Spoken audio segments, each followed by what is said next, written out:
There is a lie that has been whispered into your ear since the day you were born. It is written in your textbooks, unspoken in your job interviews, and embedded in the very structure of society. The lie is that wealth is linear. You were taught that if you work twice as hard, you will make twice as much money. You were taught that the path to $1,000,000 is a straight line, a steady climb from the bottom of the mountain to the peak. But this is not just a lie. It is a mathematical impossibility that keeps 99% of the population trapped in a cycle of endless labor. The truth, the secret that the wealthy teach their children behind closed doors, is that wealth is not linear. It is exponential.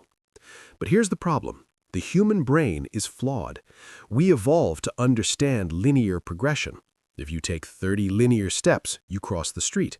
But if you take 30 exponential steps, you circle the earth 26 times. Because our brains cannot intuitively grasp this curve, we quit. We give up in the valley of disappointment right before the curve shoots upward. We look at our savings after 5 years of sacrifice, see a small number, and say, "This isn't working." Today, we are going to decode the math of the first million. We are going to expose the tipping point, the exact moment where your money starts working harder than you do, and why the first $100,000 is the hardest, most painful journey of your life, while the second million is almost inevitable. To understand why the rich get richer and the poor stay poor, you have to understand the physics of a space shuttle launch. When a rocket sits on the launch pad, it is fighting the full force of Earth's gravity. To get just a few inches off the ground, it has to burn millions of gallons of fuel. In fact, a space shuttle consumes nearly 80% of its fuel just to escape the first layer of the atmosphere. It is violent, it is loud, and it looks like a struggle. But once it breaks orbit, once it escapes that gravitational pull, it can travel thousands of miles around the planet using almost no fuel at all. Financial escape velocity works exactly the same way.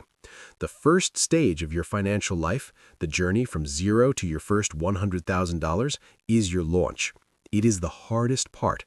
It is where you burn 80% of your energy for what looks like zero results. This is where most people abort the mission. They work for 3 years, save $20,000, look at the mountain ahead, and decide to buy a new car instead because the pain of discipline doesn't seem to be paying off. They don't realize they were just inches away from breaking gravity. There's a brutally honest quote by Charlie Munger, the billionaire partner of Warren Buffett. He said, "The first $100,000 is a bitch, but you gotta do it. I don't care what you have to do. If it means walking everywhere and not eating anything that wasn't purchased with a coupon, find a way to get your hands on that $100,000. Why was he so aggressive about this specific number? Is it magic? No, it's math. At $0, you are labor dependent. Your income is 100% tied to your sweat. If you stop moving, you starve. But at $100,000, something shifts. If you have $100,000 invested in the market returning an average of 7%, your money earns $7,000 a year. That's not enough to live on, but it is enough to notice. It's an extra $580 a month that you didn't have to bleed for. This is the spark. But the real magic happens next. To go from $0 to $100,000 might take you 7 years of extreme discipline, grinding, and saving. But to go from $100,000 to $200,000 will not take 7 years. It might take 3. And to go from $200,000 to $300,000 might take less than 2. The intervals get shorter, the hill gets flatter, the wind starts hitting your back instead of your face. This brings us to the concept of the tipping point. In every wealth journey, there's a mathematical crossover point that changes your psychology forever. It is the moment when your investment returns exceed your annual contributions. Let's say you're a disciplined saver, putting away $10,000 a year. In the beginning, your savings are the heavy lifter. You put in $10,000, the market gives you $700. You're doing 93% of the work. But fast forward, one day your portfolio hits a size where a 7% return equals $10,000. Suddenly, your money is matching your effort dollar for dollar. You have cloned yourself. You effectively have a second employee working 24 hours a day, never sleeping, never complaining, matching your savings rate perfectly. This is the moment the rocket leaves the atmosphere. From this point forward, your money becomes the primary breadwinner. Eventually, you reach a point where your portfolio fluctuates by more in a single day than you make in a month of working. This is a terrifying and liberating realization. It is the realization that you have built a machine that renders your labor optional. But getting there requires navigating the three distinct phases of the million-dollar arc, and most people fail at phase 1. Phase 1 is the grind. This is $0 to $100,000. In this phase, compound interest is not your friend.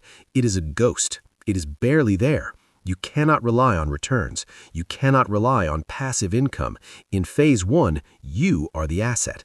The only levers you can pull are increasing your income and decreasing your expenses to the bone. This is the unsexy, boring reality that financial influencers don't want to tell you because it doesn't sell courses. You have to embrace monk mode. You have to drive the ugly car. You have to cook at home while your friends are posting expensive dinners on Instagram. You have to look like you're losing so that you can win later. The danger in phase 1 is the look rich trap. Society pressures you to upgrade your lifestyle every time you get a raise. They call it standard of living, but the architect of wealth calls it wealth destruction. If you buy a luxury car before you have your first $100,000 working for you, you aren't just spending money, you're eating the seeds of your future forest. You're killing the soldiers that were meant to fight for your freedom. Phase 2 is the acceleration. This is $100,000 to $500,000.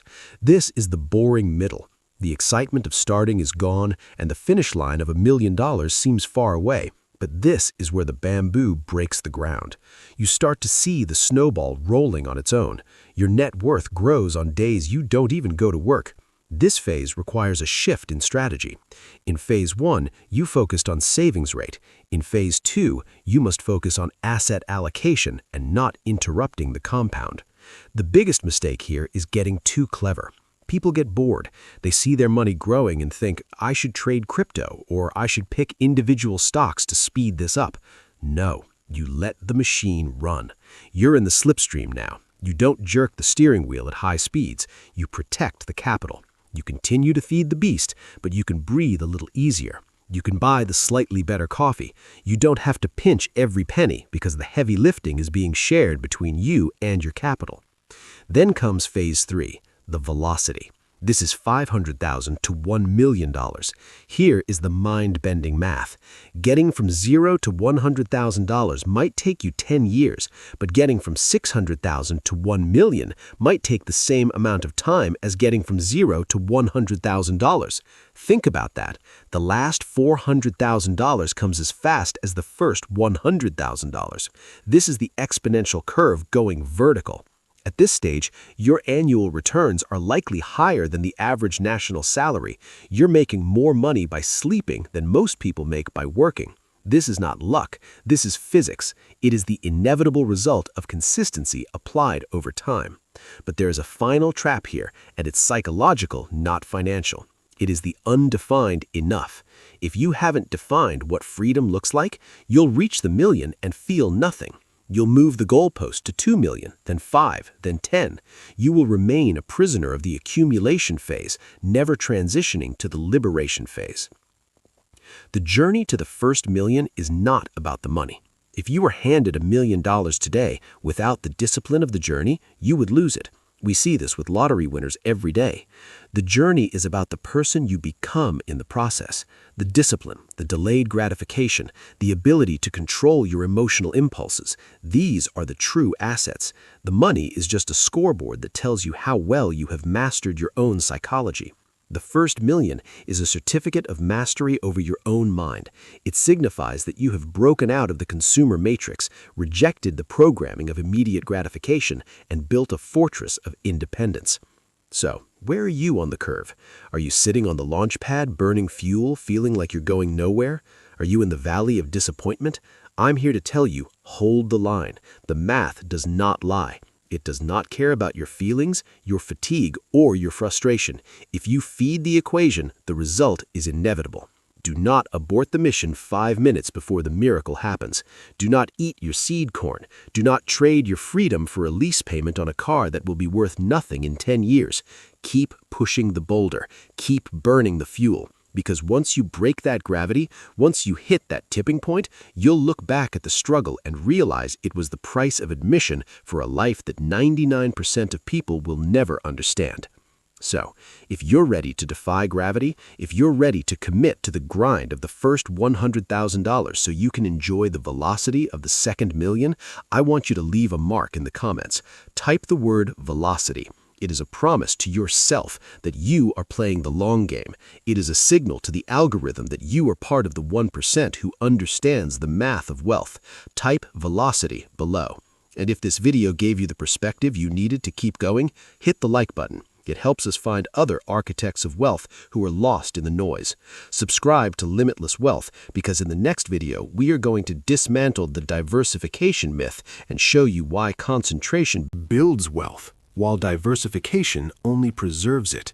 You need to hear this before you make your next move. I'll see you there.